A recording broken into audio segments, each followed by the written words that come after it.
Hello everyone and welcome back to the channel.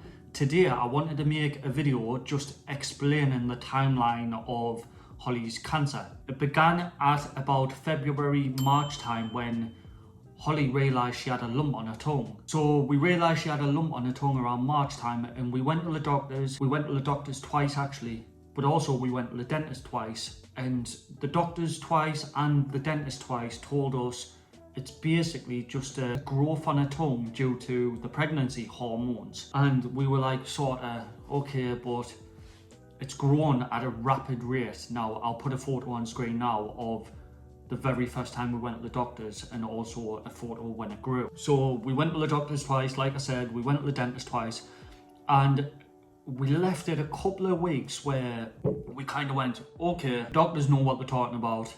The dentists know what they're talking about because the same mouths every day. We'll just leave it at that. A couple of weeks went by again. It got to about April time where it started actually hurting her. And with it hurting her so much, we rang the doctors and sort of got fobbed off again for another doctor's appointment. It went weeks and weeks and weeks away. I think it was actually like 6 to 8 weeks, the next appointment. And then we spoke to Holly's mum, and Holly's mum told us if you request an urgent appointment, the doctors have to try and give you one within 2 weeks. We didn't know that, and a lot of people actually don't. So the doctor's seen us, and on the same day, on May the 2nd, they basically said, just come in, we were just going to chop it off essentially. They were going to do a biopsy of a little tiny bit and just chop it off, and then that was it. But they went, we might as well take it all off, because what's the point in just chopping a little tiny bit off?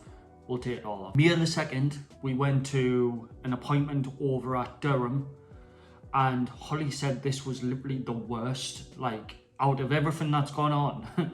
This was the worst feeling she felt out of everything, even her neck operations. She said the biopsy they took on her tongue was the worst because they just injected a gum and she was awake. It was like an anaesthetic, I think it's called, or something like that. So May the 2nd, they took the biopsy, and May the 9th AM in the morning, we got a phone call pretty much saying, can you come in immediately?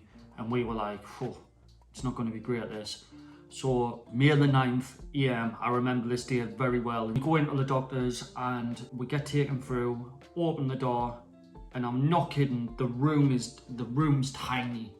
It's honestly, it's a tiny room. And there must have been 11 people in that room then. And we were like, whoa. I don't know why, but I was wearing a hoodie. I had a jacket over me hoodie. And anyways, I had to take them all off because I was like, whoa, what's going on here? Like, and I knew straight away in my brain, this isn't good. Like, all these people here, why? And that's when the doctor pretty much said, Holly, basically you've got cancer. You've got stage 1 cancer.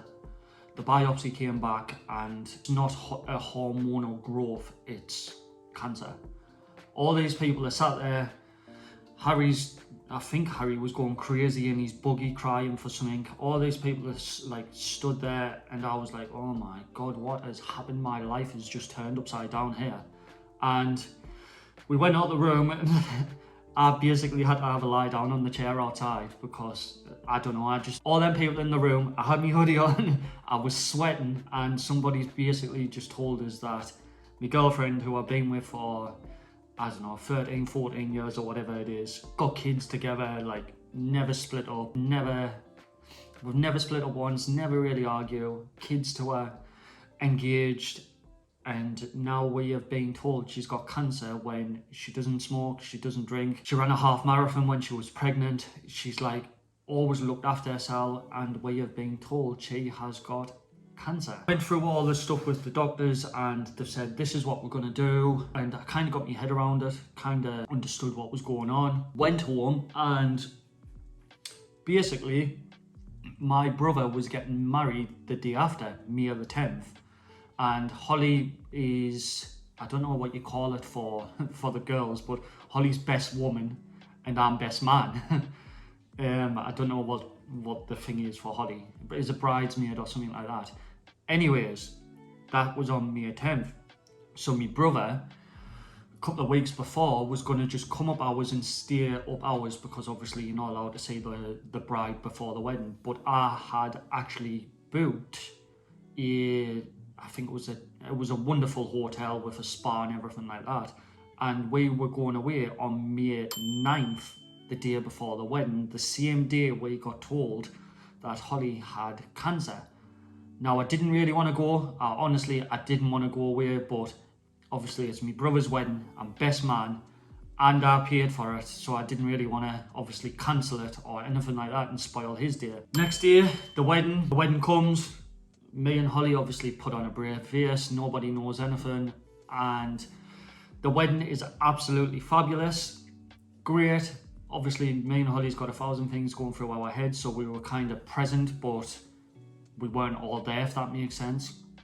And then the next year, we told all our family, we told obviously my brother as well, and he was like, why did you do that? Like, you could have just cancelled and all that. But obviously at that time, I thought the right thing to do was still go away for my brother's wedding, and also Holly thought exactly the same as well. So with us finding out that Holly had cancer, they urgently wanted to get us in and remove the lump on the tongue again, because when I said she got a biopsy on her tongue, they chopped all the lump off.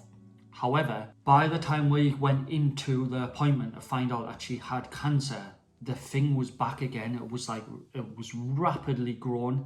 I believe when you have a biopsy, it does actually start rapidly growing again, because it upsets the cells. So I'll upload a photo now on the screen between the operation, the biopsy, and how quick it grew in the space of a week or two. We were coming up to the removal of the tongue. Basically, they took 3 centimeters of tongue away. Now I want to explain something here as well. Just before the tongue got removed, we had appointments after appointments after appointments, because with Holly being high risk anyway, being pregnant, they wanted to check absolutely everything. And with them actually missing the lump on the tongue, they had to be sure with this. So we had so many appointments. What they did say was, when Holly got a tongue removed at 33 weeks pregnant, that's how far she was, they did actually say if it had been a couple of weeks before, you would have to look at options of terminating the baby. Like, that's how crazy this was. So May the 18th came, 3 centimeters of the tongue was removed, and this was grim. I'm not gonna lie, it was horrible. Holly had a feeding tube in.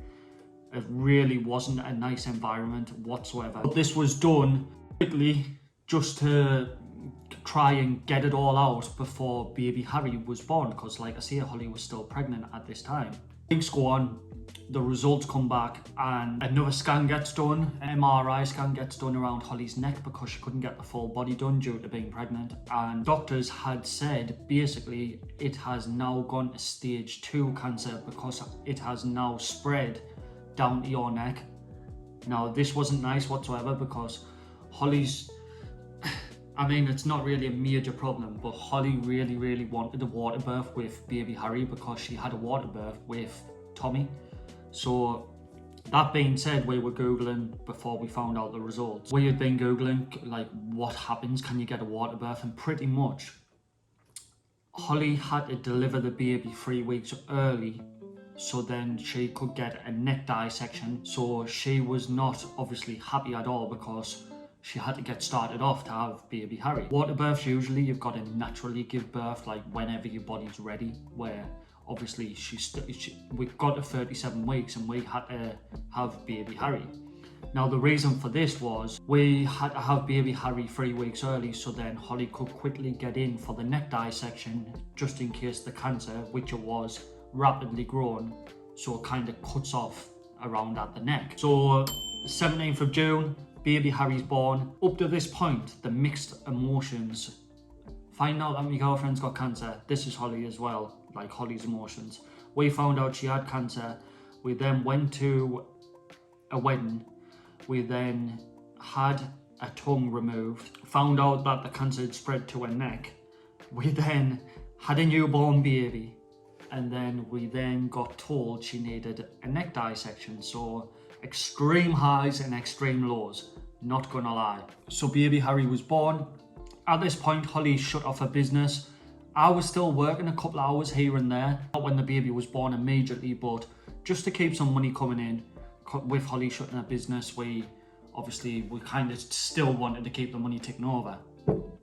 With Harry being born on June 17th, the doctors recommended the neck dissection 6 weeks later so she could fully be recovered from childbirth. So in that time from June 17th to July the 21st, which was Holly's neck dissection, I sold a business that I part owned. I didn't really want to, but at the time the business required obviously attention, and it was just stuff I didn't want to do whatsoever with everything going on in this house. The business was part owned, so it could have run in the background without me being involved, but I thought the best thing to do was just not be involved in that business whatsoever. So I decided to sell the business to one of the current owners. He bought like more of my shares essentially. At that time, with me having about 3 or 4 weeks in between Harry born and Holly's neck dissection, like I said, I sold the business, but I also give me office up as well, and I stopped working completely. Now this might sound like a bit sad, however, it was a good little reset in my life where it was kind of like, I'm stopping doing this, I'm stopping doing that, I'm stopping doing this, and all I'm going to do now is just focus on Holly and the kids.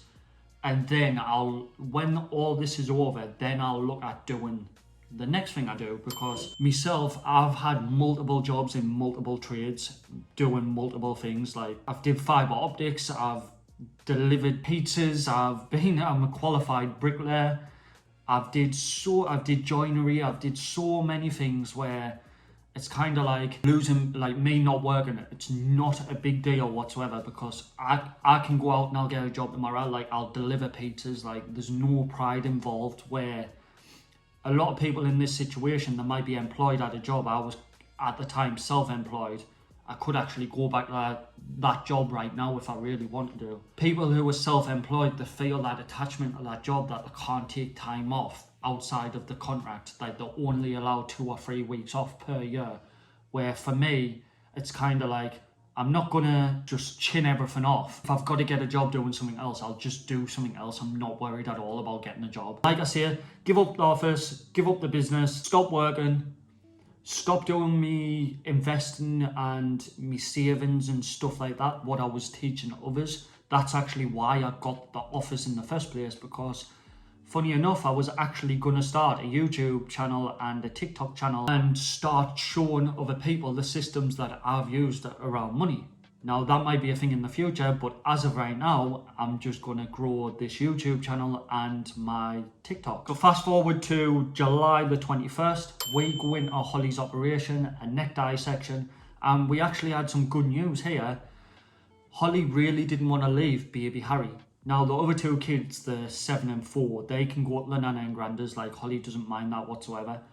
But we did not want to leave baby Harry, so what the doctors had said was, Holly, when you come in for your neck dissection, Lee and baby Harry can actually sleep in the same room as you. We're going to get Lee a bed, we're going to get Harry a travel cot, come in and sleep in there for the next couple of days. So that's exactly what we did.